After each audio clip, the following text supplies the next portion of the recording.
Good afternoon, friends. It's the Naked Historian, and today I'm going to use this opportunity not to take you out to see a historical site, but to air a bit of a rant, a bit of a problem that I experienced today. Today is Saturday, March 19th. It is the first beautiful day of weather we've had in a very long time here in Central Virginia. And in between two of the errands that I had to run today, two appointments, I had about an hour of free time and decided to take a jaunt over to the Fredericksburg battlefield with the hopes of possibly taking a few photos, maybe shooting some video.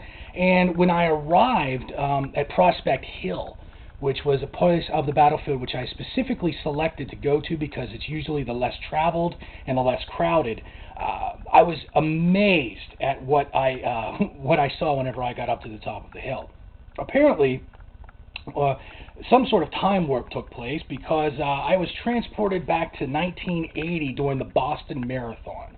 And I say that because when I got up to Prospect Hill, every single parking space was filled. And of course, in regards to tourism, you might think this is a wonderful thing, but unfortunately none of the people that were up at Prospect Park had any intentions of touring the battlefield. They were using it for jogging, or yogging, as my hero Ron Burgundy would say, and bicycling. And basically took up every single parking space, every single side pullover, and even had cars on the side of the road. So anybody who went up there to really spend a little time experiencing those hallowed grounds, they would find themselves in the middle of the Boston Marathon, and about a dozen or so people wearing extremely tacky and poorly fitting spandex, changing their shoes and strapping on their podometers and dodometers and ohmometers and whatever the hell else they attach to themselves to see how many steps they take. So I and about four other cars of people that were obviously not there for athletic experiences had to basically turn around and leave because there was no place for us to stop our cars. I would like to tell you people out there that decided, long ago that you were going to basically take over all of our local battlefields and use them as your personal running tracks, that I do understand that it's a less traveled roadway, and it's of course a beautiful ambiance to that area. It's very peaceful and people enjoy walking there, and I understand why you would want to go out and jog, if that's what you choose to do. I personally don't believe in running in any way, shape, or form unless I'm being chased. And my opinion is if the Lord wanted me to run, he would have made me a horse. So, but you know what? To each his own. I'm not going to belittle anybody for wanting to exercise and be healthy, and that's not the point. The point is, you guys took the whole place over, and you left nothing for the rest of us. So we basically had to turn around and leave.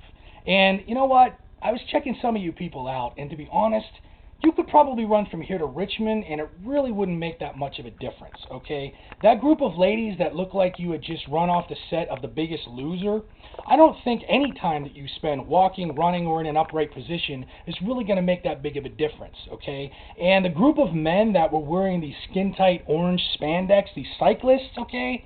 This is not the Tour de France, and you are not Lance Armstrong. Okay, unless you beat brain cancer and lose one of your balls, you have no right to basically take over the battlefield and ride your bikes so far wide in the middle of the road that I have to drive off of the road and around you. You see, pedestrians and bikers are supposed to stay to the sides of the roads, and the cars go down the middle of the road. It is a road. It's not a bike trail. Okay, you don't own it. You're a pedestrian. Okay. You may have two wheels, but I have four, and I'm supposed to have the right of way. So all I got to say, people, is enjoy the time they're there, but take other people that are trying to be there on the battlefield and do touring a little bit of consideration, okay? Congregating in all the areas around the cannons and sitting against them, changing your shoes and drinking your water, okay? It's not a locker room, okay? It's a hallowed ground where thousands of men paid the price for whatever cause they decided to believe in. It's not American Family Fitness. Okay, stop sitting on the monument. Stop leaning against the markers. Stop taking all the parking spaces. Stop taking up the entire road so that none of us can drive. Okay, that's all I have to say. Stop yogging and start driving.